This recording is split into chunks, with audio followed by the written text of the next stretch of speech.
Welcome to Influential Entrepreneurs, bringing you interviews with elite business leaders and experts, sharing tips and strategies for elevating your business to the next level. Here's your host, Mike Saunders. Welcome to this episode of Influential Entrepreneurs. This is Mike Saunders, the Authority Positioning Coach. Today we have with us Spencer Hilligoss, who's the CEO and co-founder of Madison Investing. Spencer, welcome to the program. Mike, what a wonderful way to spend a Friday morning. Thank you so much for having me. Yes, you are welcome, and I'm excited to learn what you guys do, but get us started with your entrepreneurial journey. What got you into the business and started your own firm, and what does that look like? Oh, gosh, I was such the reluctant starter. Wake up every day these days very grateful because I'm a full-time investor and help other people do that same thing now. But it didn't start that way. I grew up in a real estate household. My dad was a broker for 30 years, residential. There was a time in the 90s, I believe he was in the top 3 to 5 in the whole country. And our family reaped the benefits of that. I was so deeply confused by his work ethic at that time. But it leaves an imprint.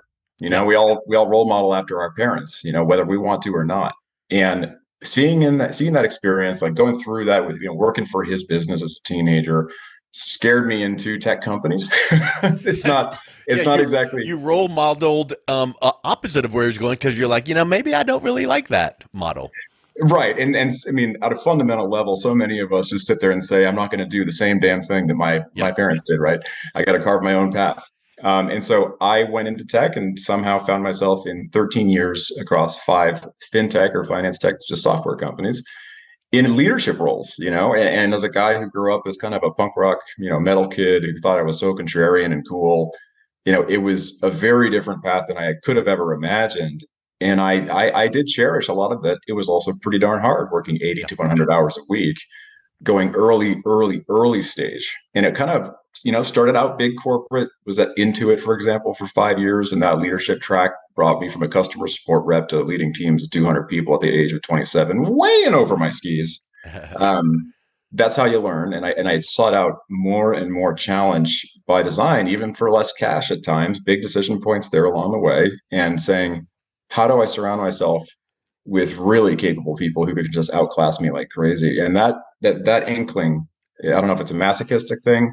I kept pursuing that until I finally got into a company that kind of like lit the fuse for me around real estate investing on nights and weekends. And, flash forward, 2016, we started building our own business on nights and weekends that eventually became Madison Investing. And then you were able to draw from your experience growing up. So then it's kind of like a fresh start or a new light because you're like, oh, I didn't like this and this and this of what I was observing, but real estate industry is exciting. And now look at this new direction. So I think that's a really neat way to look at it as well. Absolutely. Yeah. And I mean, frankly, one of the biggest things as an entrepreneur that took me way too long, took me decades to kind of get that light bulb on, is simply seeing other people do it that I knew personally. Yeah. And, they go out and start their own business. And you ask the question, well, if they can, why not me? And so having your own direct reports, this is true. This is three guys, very brief story.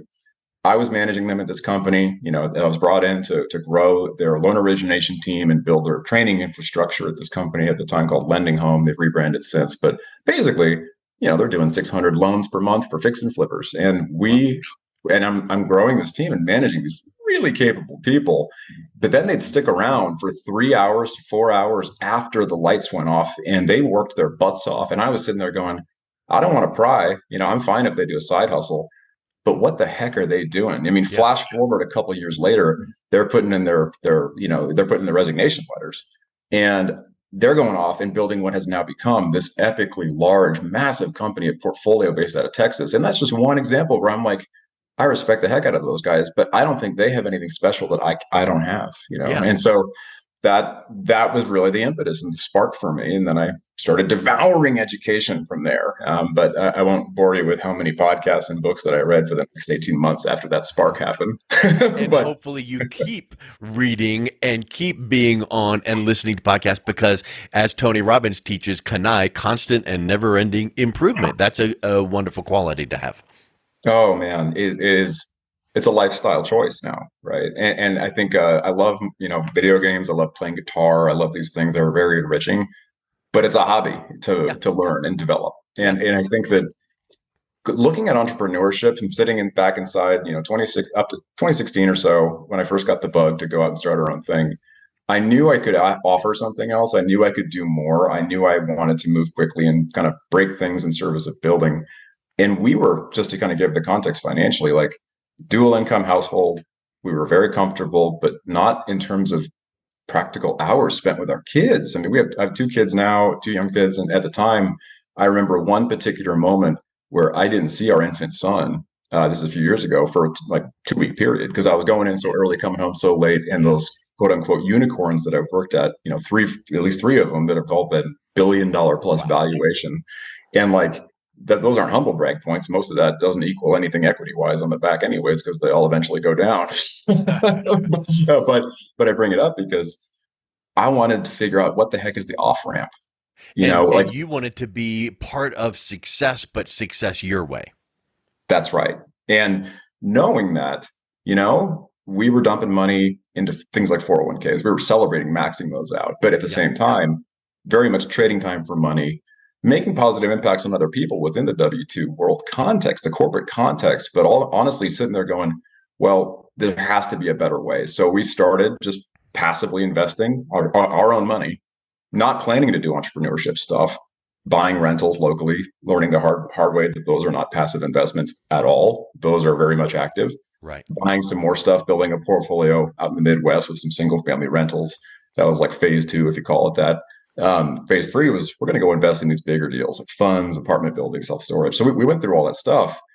And then it just very organically came that my colleagues, my network, they started saying, well, we want to invest. You guys already built this framework. It was like a vetting framework that we put together for our own investments. And people were asking me for it and they were asking me for my advice. And I was like, well, there's something here. Come on in. The water's good. And it's almost like you were the guide in the jungle with the machete, clearing the way, going, here's the shortcut. Gosh, I use that example all the time. Do you really, with the machete in the jungle, for real? All the time. That's hilarious. That is so eerie. Yeah. That's awesome, Mike. I mean, personally, I think it's a pretty good one. So kudos to you. Anyways, folks would ask me, and these are executives, they're like making incredibly strong income, but they're also paying a lot in taxes. They're also, working their butts off and they're going, 80 plus hours a week. And so they see me eventually put in my resignation to my full-time career in 2019, 5 months before the global pandemic, coronavirus came. Great timing, of course. Yes. And frankly, they were like, how the heck are you doing this? Aren't you terrified? And I'm like, honestly, no. I mean, it is scary to be sure. But I'm not as scared as they probably thought because we had been planning for this stuff. I mean, I tried to replace, the number we were going for was 70% of my income from our side hustle endeavors and our passive investments before I quit. And Jennifer, with her own, she's my wife and my co-founder and COO, she has her own career, marketing leader on her side, 13 years, really capable. And she eventually quit later too in 2021. But at that moment, I quit and it went right into COVID and we had never felt stronger and more stable financially. And now it's a whole other level where we can just help other people hopefully carve a path with their figurative machete going through the jungle of life and finances. And you've used side hustle several times, which I think is so cool because what most people as an entrepreneur do today, you don't need to quit your job and start from scratch. You can side hustle. And what the opportunity you're providing to people is a side hustle for them and a passive income for them. But you're kind of doing all the hard work finding these deals, right? Yeah, that's exactly right. I mean, and really putting our own money in with the people who manage these deals first. And that's the thing that we could not find. I went out there as my own investor just to invest our own money. And when I realized, wow, I'm going to put, $50,000, $100,000 minimum investment on a lot of these deals into that deal sitting out in the middle of Georgia or in the middle of Texas. And how do I know that this is going to be a good investment? And that was just before we even started sharing that type of opportunity that we're investing in with our group members, our hundreds of investors in our group now. And like at that stage, it was like, well, we just need a clear framework. And this is a big takeaway. If I had to say entrepreneurship wise, what's the biggest learning for me along the whole journey? It was that people way smarter than myself, Mike, brilliant folks in the early stage tech startups that I had the privilege of joining and just being outclassed by these brilliant academics and folks with IQs off the charts. And I'd sit there and say, they're frameworking. They keep talking about frameworking. Yeah. Like, what the heck does that mean?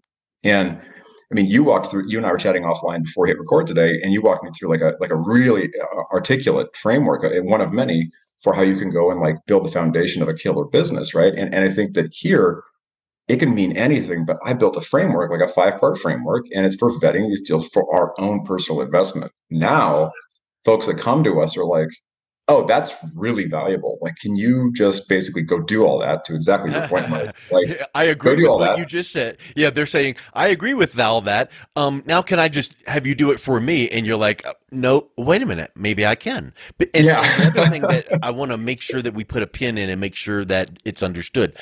You are not finding these wonderful deals, hopefully, and saying, come one, come all, give money and let's buy this. You are putting skin in the game. You and your wife have your own funds in the same deal, in the same project. And shouldn't that make the investors feel like, okay, I need to do my due diligence and check it out and check out that framework. But man, if Spencer is putting his money in, he's got to have some faith in the deal as well.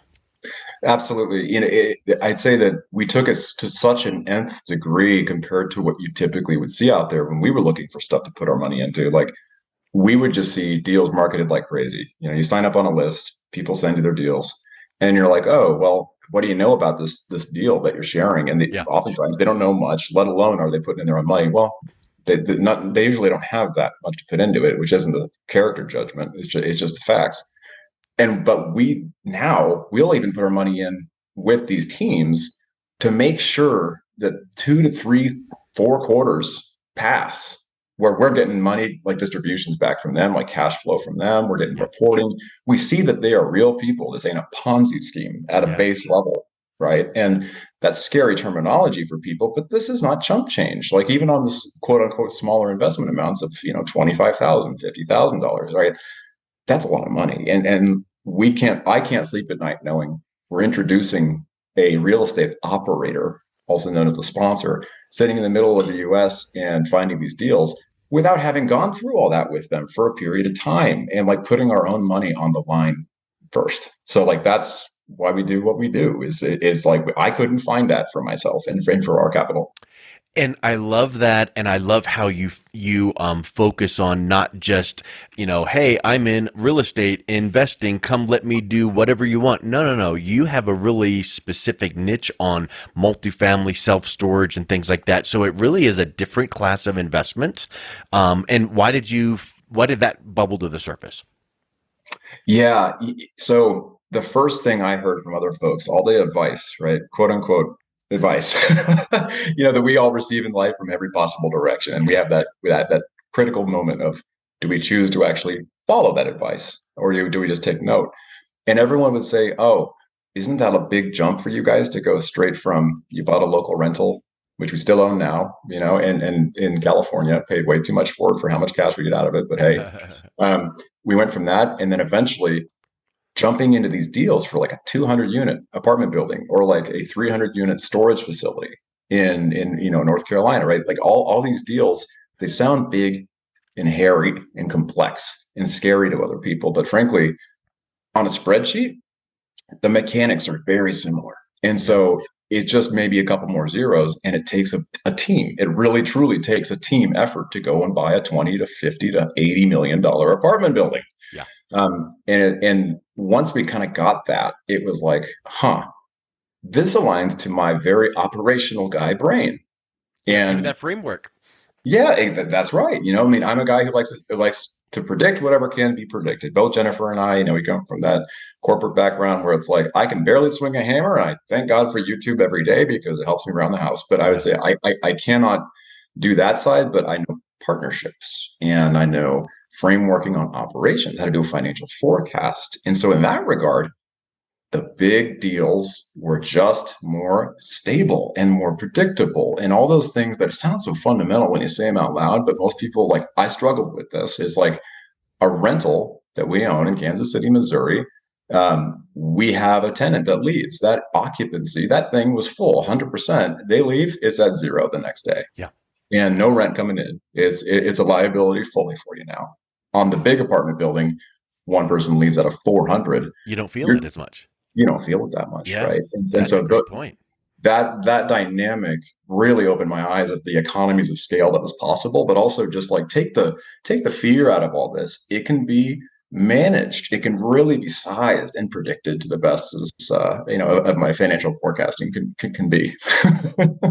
I love it. I think that these make sound advice. Like the example you just gave was like, oh, you have one rental and they move out and it's vacant for 6 months. Bad news. But you have one tenant move out of a couple 100-unit complex. Yeah, you want to get it filled, but it's not going to be devastating. So that makes sense. I love the fact that you're putting your money where your mouth is. And so if someone is listening to this saying, hey, you know what, Spencer, I want to follow behind you in the jungle, swinging the machete and have just kind of follow that framework, what's the best way they can reach out and learn more about what you guys do and reach out and connect with you? Yeah, well, and I appreciate the discussion so much today, Mike. Thank you. Yeah, so it's MadisonInvesting.com.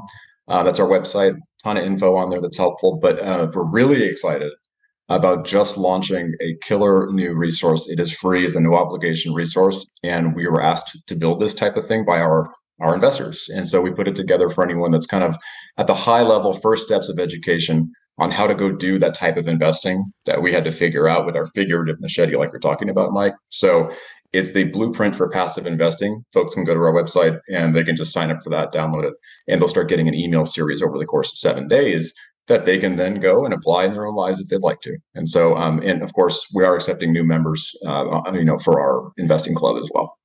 Excellent. Well, thank you so much for coming on. It was a real pleasure talking with you today, Spencer. Likewise, Mike. Wonderful way to start the day on a Friday. So thank you so much. You've been listening to Influential Entrepreneurs with Mike Saunders. To learn more about the resources mentioned on today's show or listen to past episodes, visit www.influentialentrepreneursradio.com.